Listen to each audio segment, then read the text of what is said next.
Language and violence. And no worries, I'm now not going to deliver another episode of finger pointing as others did before. This podcast is not about calling someone out, although today we will call people out by name, but only because they are in relevant public positions and funded by the taxpayers' money. However, we don't want to call people out just to talk down on them. That is not the idea we have here. We always, as I promise you in every single podcast, will talk about something that happened in the recent past. Then we'll talk about what is the structural problem of that. Where do the real problems are? Where are the real problems? And how can we do better in the future? So what happened just recently that I am now talking about language and violence. If we only look into last week, there were a couple of instances where I really sat here and had to spend quite a significant amount of time on research because I was truly of the opinion that maybe they were misquoted or they haven't really said that. But no, I was wrong. All the examples I'm going to tell you about are examples that actually happened. So Yoshiro Mori, the former prime minister of Japan, who's on the Olympic Committee, and we all know that the Olympics in Japan happened this year, again said something about women. He's known for sometimes saying something about women where people think, what's wrong with you? For example, about his more than 20 years younger wife, he said that she always talks a lot and we should listen to our wives, but he never listens to his wife because she just talks too much. And he again got back to that point just last week where he said, when we're now planning the Olympics, it came to the point that, of course, during the planning, you have meetings, and then he said, women need very specific time frames because women talk too much and they don't really get to the point, and that's really annoying. Yeah, that happened in the year 2021, and that happened in the country where the Olympics take place. And immediately, of course, people said, oh, he's 83 years old. People of that age, they're a bit special. Just take it as it is. People of that age are like that. And we're going to talk about why people immediately jump to help this man and what the structural idea of this behavior is. In Germany, we again had the Catholic Church. The Catholic Church, Cardinal Wolke, that's his name, again refused to open the report where they structurally examined cases of children who were raped when they were under the overview of the Catholic Church. And Cardinal Wolke, again on Germany's largest news outlet, said that he's very sorry how people feel. He's very sorry what the Catholic Church did with them. And he's also very sorry that these people have to feel even more pain when they see how the Catholic Church now acts. To just say in his next phrase that they're not going to open the report and not going to publish the report to the general public. And this is child abuse we are talking about. And if you think it's getting quite tough right now, here's one warning which I want to say for this podcast. It's the first podcast which I had to label with strong language, and the strong language will not be swear words. I am now going to give you examples which happened, word by word quotations, and these examples are disturbing. Especially in times of lockdown, mental health issues can quickly become severe. If you now listen to this podcast and you might be in a situation where after these examples you hear next minute, you might need help and no one is close to you, you probably just skip the next 2 or 3 minutes because the statements are appalling, which are following now. And I researched all these statements and they were made word by word as I tell you about them. So this is just an upfront warning that when you are in a non-stable position, there's nothing wrong with being in a non-stable position during a global pandemic. Absolutely nothing wrong, but don't put an unnecessary burden upon you. Just be sure if you want to listen to these examples, they might be more disturbing than you can imagine. And I'm going to mention the names. And all these people who said that are people who are part of the general public. All of them are politicians. And I'm now going to mention the examples. Example number 1 is Mr. Johannes Biesel. He said, the problem during Carnival is that you don't know if she's 14 or 18. When you're unlucky, you get the 18-year-old one. Example number 2, Mr. Andy Schöngard. I hope a black guy is going to bang you really hard when you don't want it. Maybe you then turn normal again in your brain. That is, by the way, something Mr. Schöngard told to a female student who accused him of sexism. And that was the answer.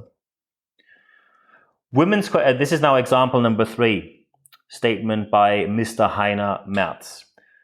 Women's quotas are only necessary and are only beneficial for unqualified, stupid, lazy, and ugly women.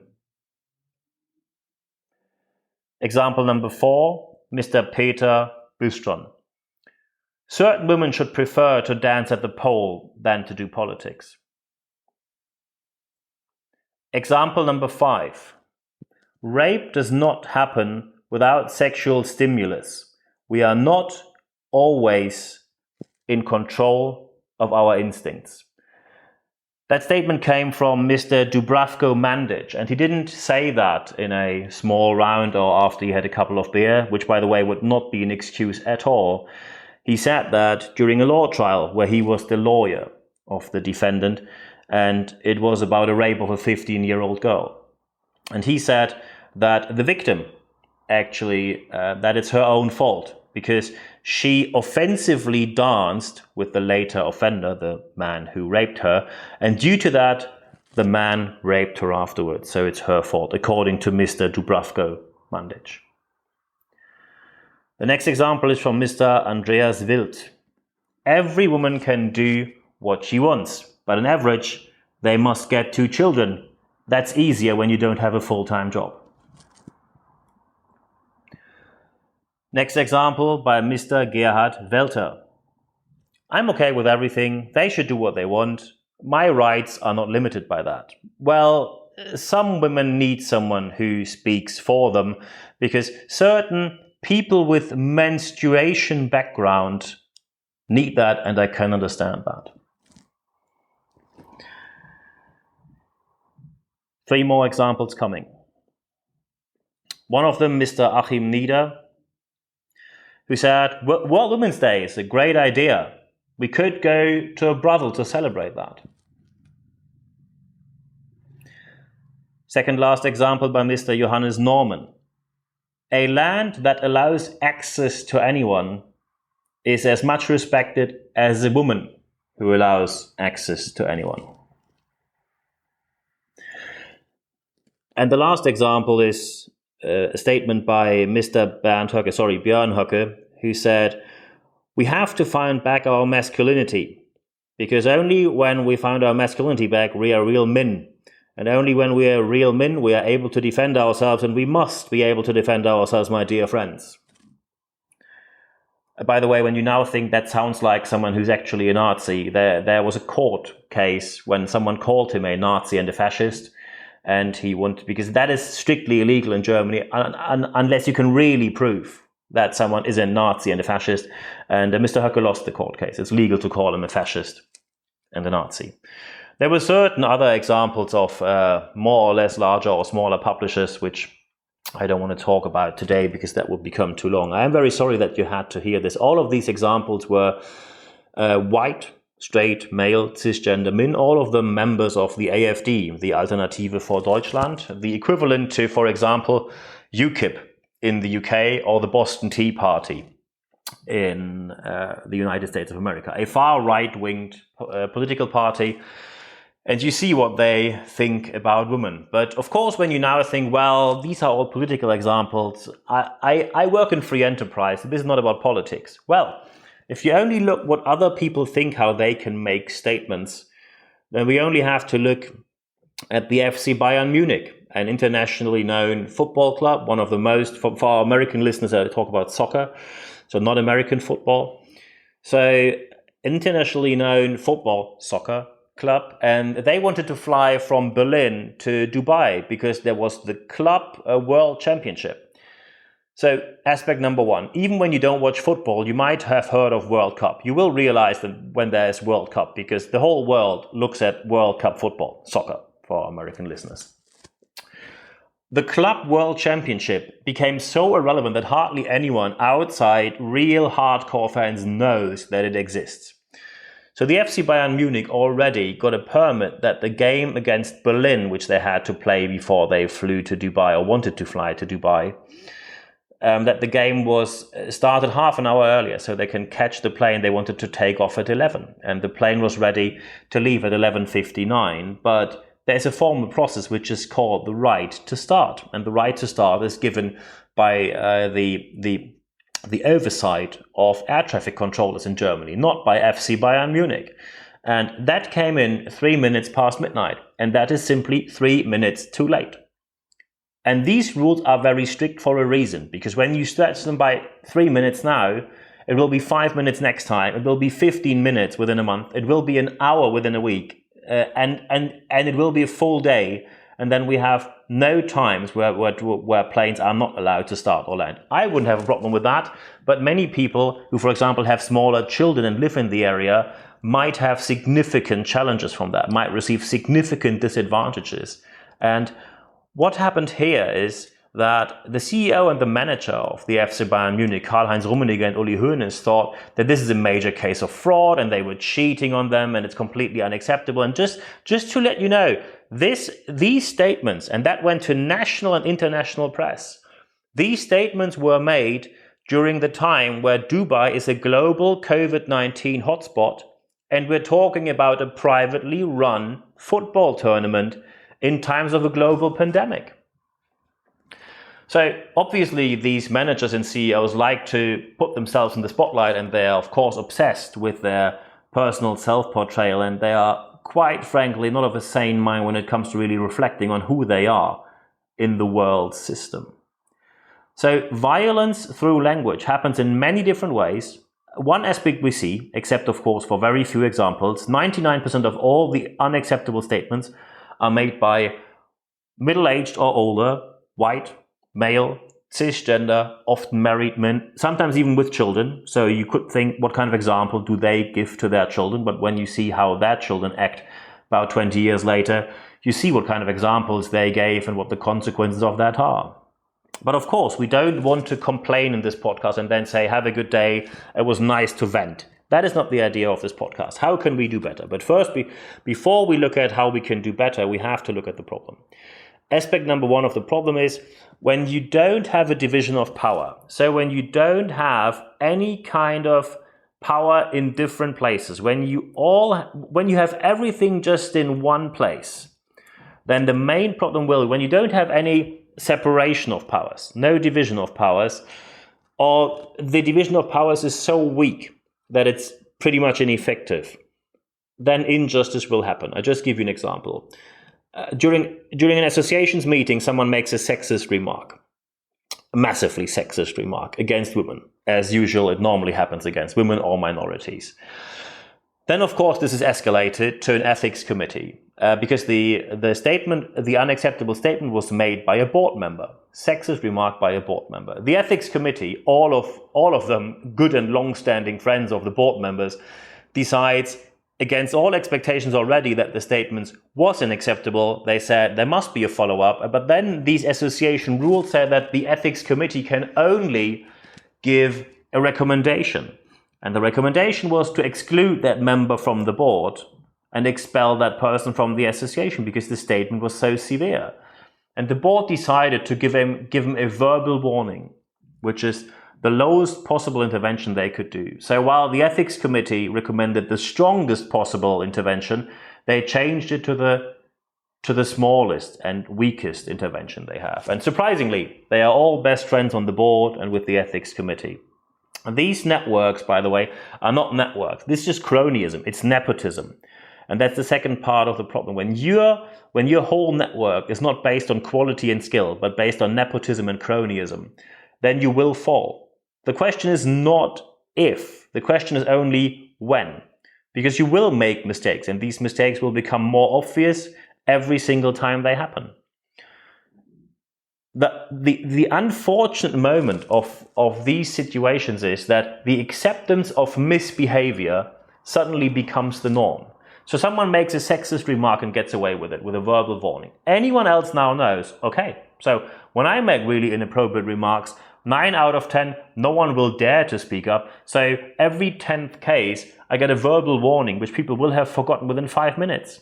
So you move the border and the limit of what is acceptable speech further and further away from where it should be. And that's the third part of the problem, that you create an acceptance for misbehavior. And of course, the fourth aspect is that people come along with pseudo one-liners which are not reason at all to not follow misbehavior up. I just gave you the example with the very first example of Yoshiro Mori. People say, oh, he's just old. Okay, so what? Just because you're old doesn't give you the right to be racist, sexist, anti-Semitic, or anything anything which is discriminatory cannot be justified by just because you're old. You have a TV most likely, you have access to the news, you most likely have internet in one way or the other, so you see that the world changes. You simply deny to go with the change, and you want to be your best discriminatory self. And that, of course, will be called out for a good reason, and it's not acceptable behavior. Because now just switch the situation. Now just think, you might be a consultancy company. And suddenly you realize, oh, e-gaming, I just made a podcast about that some weeks ago. E-gaming is becoming a really big industry. We should get into consultancy on the e-gaming industry, because the e-gaming industry so far, in Germany alone, 25 billion euros worth, 1/4 of the German car industry, although gaming only exists, especially in the way we have it now with all the streaming services and the interconnectivity via the internet, exists in that way only for a couple of years. So it will be worth more than the car industry probably in 10 years' time. Of course, you want to get into consultancy. Just imagine when you now just walk in there, and of course, at the moment, because gaming is something, I am on Twitch. I listen to other gamers and I look other gamers. I really enjoy spending time off doing that, and to support people who are doing great work, offering LGBTQIA+ safe spaces in the gaming industry. There is Gamers Inc., GAYMERS, Gamers Inc. in London. So there's a really diverse movement going on with the gaming industry against the very toxic masculinity, which was very omnipresent in the beginning.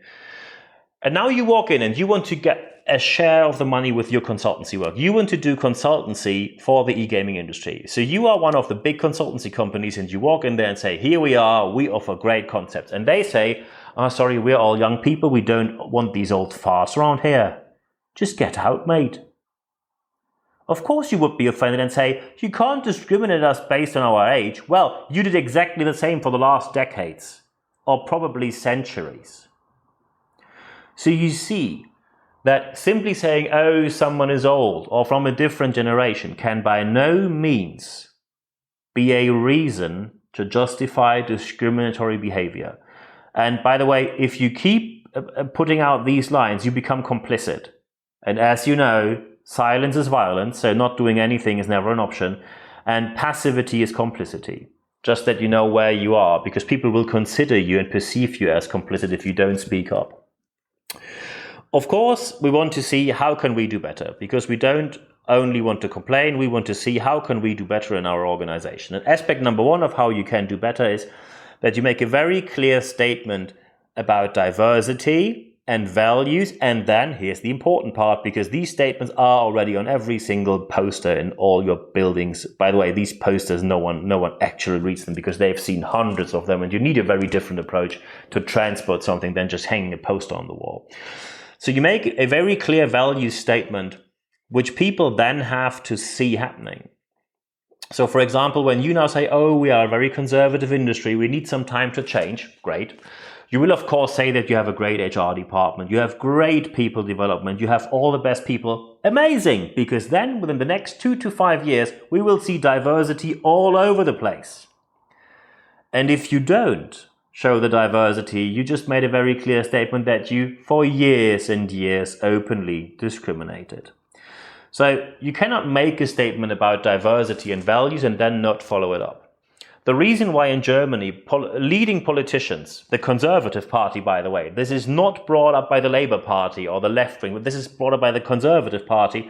The Conservative Party now is thinking, and most likely this will pass legislation in the very near future, the Conservative Party is now thinking of putting a women's quota into law on board level. Why? Because 20 years ago, free enterprise said we need some time to develop women to get them on the board. 20 years later, we still have less than 10% women on the board. So of course, the last option is that a quota by law happens. And don't complain afterwards. By the way, I am with the Conservative Party and in Germany with the Liberals. I am in favor of less regulation and less taxation, as people know who listen to this podcast. So I just want to openly say my personal political opinion here. I would be in favor of no regulation unless we simply see it is not possible without it. I would prefer that we don't have laws against drunk driving and people simply know it's not smart to drive drunk, but I know that people aren't that smart. So the laws against drunk driving are absolutely right to put in place to protect the public. And when we see that constantly there is discrimination against women and minorities for decades and decades to come, stepping up and putting a law in place to make that stop is the right thing to do. So you make a very clear, so aspect number one of how to do better, aspect number one is you make a very clear statement about your values and then you follow it up, and you follow it up quickly. Aspect number two, you have to show real consequences in case of wrongdoing. And I'm not screaming here for the hardest punishment, because we all know from the United States of America, the hardest punishment doesn't lead to better behavior. But when people show significant wrongdoing, then people have to be removed. One of the brilliant examples of how not to do it is Volkswagen in Germany. When they had the emission scandal, and by the way, basically nearly every German car brand is involved in that in one way or the other, just because Volkswagen was called out as the first company, they had to face most consequences. Nearly every other car manufacturer had a similar software or a derivation of that in one car or the other. So, and then of course Volkswagen promised to have a new start, a fresh start with new people, and then they shuffled around people from Porsche and all Porsche, Volkswagen, and all the different companies that Volkswagen actually owns. So no one was actually removed. You were just shuffling around the chairs. And of course, journalists found out within 48 hours after this was announced. So when you have real wrongdoing, you must show real consequences. And by the way, there might be a minor wrongdoing, and a minor wrongdoing, of course, has a minor consequence. You don't always have to kick people out. And by the way, when someone did something wrong, and they apologized, and they faced their fine, and they paid the fine, or whatever sentence there was, after that, we are okay to move on. There are, of course, certain cases where you have to say there is a bit more behind that. So when we talk about expiation or expiation, how to pronounce that properly? So when we have expiation, then we cannot move on, of course, with murder or manslaughter. But this is not the wrongdoing we are talking about here. When we talk about moving on, it doesn't mean that you condone what happened. You don't even have to forgive, although when you look into Stanford, there is the Stanford Forgiveness Project by, I think it was Professor Ruskin, as far as I remember.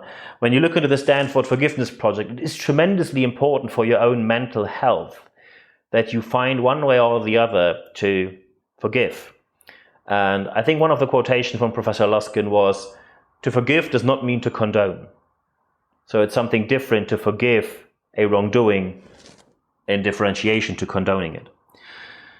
So when someone has done something wrong and they paid their dues, they faced the punishment, then it is time to move on. Of course, not for murder, manslaughter, but that's not what we're talking about here. When someone makes a sexist remark, and they, for example, as a result, have to donate $25,000 to a charity which takes care, for example, of women's rights in the United States.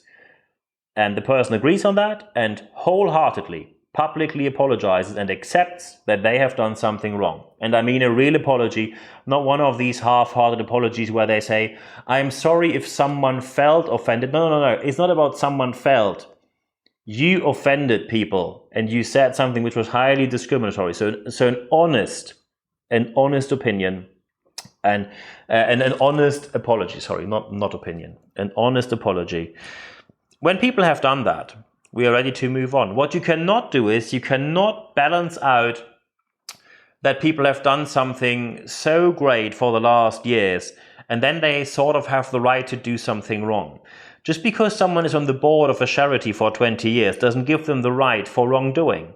It's not that you can do 20 years of good deeds and then you can punch someone in the face for free. It's not bonus coupons you're collecting which you can exchange against crimes. This is not how society works. And when we see, and this is aspect number 2 of how to do better, when we see that you honestly follow up wrongdoing, people believe that you are on the right way to change in a positive aspect, in a positive way with your organization. Because aspect number 3 is you have to live diversity and proactively bring change forward. And proactively bringing change forward, that you have to change now. It doesn't mean that you say, oh, we set up a project and in 5 years' time we might see and we need more. We heard all that. People started to talk about that since the 1968 movement. In the 70s they said we're going to change, in the 80s they're going to change, and then the 90s they're going to change again. 2000 is the millennium, and then of course women's rights will be all over the place. Nothing happened again, and still in most decision-making positions I meet male people. And by the way, there's nothing wrong with being male, because often after these podcasts, I receive emails where people ask, is it still okay when I do like a poker evening with my friends? Or people email me and say, oh, when I go out with the girls and have a nice night out, should we take men with us? No, it doesn't mean that you cannot have evenings on your own, because your group doesn't have any kind of political relevance or economic relevance. But as soon as you are in a decision-making position, of the public hand, of free enterprise, or any organization with similar power and influence, when you from these positions exclude people, willingly or unwillingly, directly or indirectly, if you wanted to do so or if you just did it by coincidence, if you discriminate based on an arbitrary category, so you give an advantage based on an arbitrary category, gender identity, age, race, religion, whatever it is, when you do that, you simply are one of these organizations which will die out in the future, because especially younger people are very aware of what they want and what they do not want. Young people face way more challenges, especially right now, than we did when we were young. And I, of course, exclude the post-war generation here, because they had to face challenges no one of us has a clue about. But that doesn't give you the right to simply say we move on because young people have no clue and they are all offended by everything. This is not how it works, and you know that your organization will lose many customers if you act like that.